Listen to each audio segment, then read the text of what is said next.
Hey guys, welcome to football দুনিয়া। আর ভিডিওতে সবাইকে স্বাগত। তো সবাই কেমন আছো আজকের এই শীতের রবিবারের সকাল? তো বাঙালিদের ভীষণ প্রিয়, অনেকে নিশ্চয়ই ইতিমধ্যেই বেড়ানোর প্ল্যান করে ফেলেছো বা বেড়াতে বেরিয়ে গিয়েছো। তো ইস্টবেঙ্গল সমর্থকদের জন্য কিন্তু এই সুন্দর সকালটাকে আরও একটু সুন্দর করার জন্য একটা ভীষণ ভালো আপডেট রয়েছে। সেইটা হচ্ছে ইস্টবেঙ্গল কিন্তু তাদের ষষ্ঠ বিদেশিকে চূড়ান্ত করে ফেলেছে এবং সেই নামটা কিন্তু যথেষ্ট তাক লাগিয়ে দেওয়ার মতো, অন্তত ভারতীয় ফুটবলের নিরিখে। 34 বছর বয়সী স্প্যানিশ স্ট্রাইকার ইয়াগো ফালকাও সিলভা, তিনি কিন্তু ইস্টবেঙ্গলে যোগ দিতে চলেছেন। নেগোসিয়েশন প্রায় কমপ্লিট, এই মুহূর্তে ফ্রি প্লেয়ার, মার্কেট ভ্যালু 2 কোটি টাকার মতো।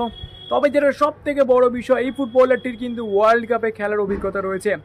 2008-এ আন্ডার-17 ওয়ার্ল্ড কাপে তিনি স্পেনের হয়ে প্রতিনিধিত্ব করেন এবং সেই ওয়ার্ল্ড কাপে স্পেন কিন্তু রানার্স আপ হয় এবং সেই সময় স্পেন টিমে কিন্তু ছিল এক ঝাঁক তারকা। ডেভিড ভিয়া, ফার্নান্ডো টোরেসের মতো কিন্তু তরুণ ফুটবলারদেরকে সেই সময় কিন্তু খেলতে দেখা গিয়েছিল স্পেনের হয়ে। তো ফুটবলারটির পেডিগ্রি যদি জিজ্ঞেস করো, তিনি কিন্তু বেশিরভাগ সময়টা কাটিয়েছেন সিরিয়া এ এবং ইংলিশ প্রিমিয়ার লিগে। হ্যাঁ, ঠিকই শুনেছ, সিরিয়া এর বড় বড় ক্লাব জেনোয়া, তোরিনো, জুভেন্টাসের মতো ক্লাবে তার খেলার অভিজ্ঞতা রয়েছে। এর সঙ্গে সঙ্গে ইংলিশ প্রিমিয়ার লিগে টটেনহাম হটস্পার, সাউথহ্যাম্পটন এফসি, এইসব ক্লাবেও কিন্তু খেলেছেন এই ইয়াগো ফালকাও সিলভা। সব মিলিয়ে এটা কিন্তু ইস্টবেঙ্গলের জন্য একটা ভীষণ ভালো সাইনিং।